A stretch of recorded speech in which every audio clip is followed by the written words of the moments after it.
Selamat pagi, salam sejahtera dalam kasih Tuhan. Mari kita berdoa.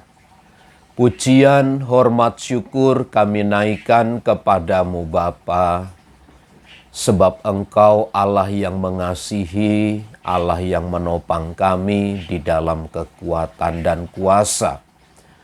Pagi hari ini kami akan mendengar dan merenungkan firman-Mu. Kiranya berkat Tuhan dicurahkan atas hidup kami. Dalam nama Tuhan Yesus. Amin. Amsal 14 ayat yang ke-10. Hati mengenal kepedihannya sendiri dan orang lain tidak dapat turut merasakan kesenangannya. Alkitab menyatakan bahwa seseoranglah yang paling mengerti, mereka yang pernah menghadapi kesulitanlah yang mengerti apa arti dari sebuah kesulitan itu sendiri. Orang lain tidak mungkin memahami secara pasti. Orang di luar diri yang mengalami tidak mungkin bisa turut merasakan dengan baik secara pasti, secara detil kesulitan-kesulitan yang dialami. Inilah yang disampaikan oleh Salomo kepada anak-anak Tuhan, hati mengenal kepedihannya sendiri. Ini berarti bahwa hati itu harus mengenal dirinya sendiri. Atau setiap orang harus mengenal dengan baik siapa dirinya sendiri. Dan orang lain tidak dapat turut merasakan kesenangannya. Sebaliknya, orang di luar diri kita tidak ada yang dapat dengan baik merasakan kesenangan hati itu.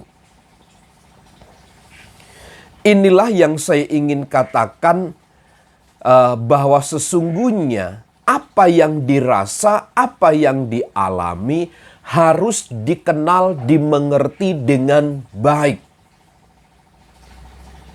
Karena ketika kita melibatkan orang lain untuk memahami dan mengerti, maka pemahaman dan pengertian mereka tentang apa yang dialami tidaklah sama. Tapi di dalam Alkitab ada satu ayat yang bisa meneguhkan kita sekalian. Dalam kitab Ibrani pasal 4 ayat 15, sebab imam besar yang kita punya bukanlah imam besar yang tidak dapat turut merasakan kelemahan-kelemahan kita. Sebaliknya, sama seperti dengan kita, ia telah dicobai, hanya tidak berbuat dosa. Ibrani mencatat imam besar kita, yaitu Tuhan Yesus Kristus. Hanya pribadi dialah yang dapat merasakan kesedihan, yang dapat merasakan kesenangan apa yang dialami oleh umat-umatnya. Alkitab menegaskan karena imam besar kita juga pernah mengalami pencobaan-pencobaan manusia.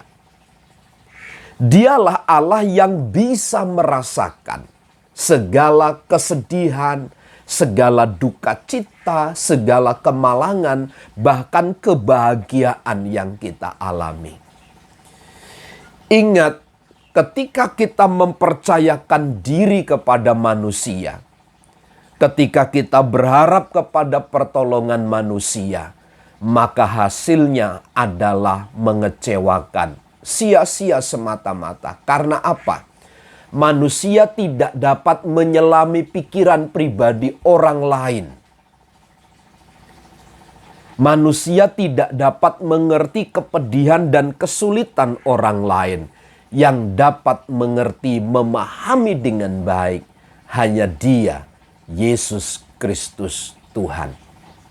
Karenanya mari kita belajar mengenal diri ini dengan baik, agar kiranya kita terus dimampukan oleh Tuhan untuk kita menjalani hari-hari kita dengan baik.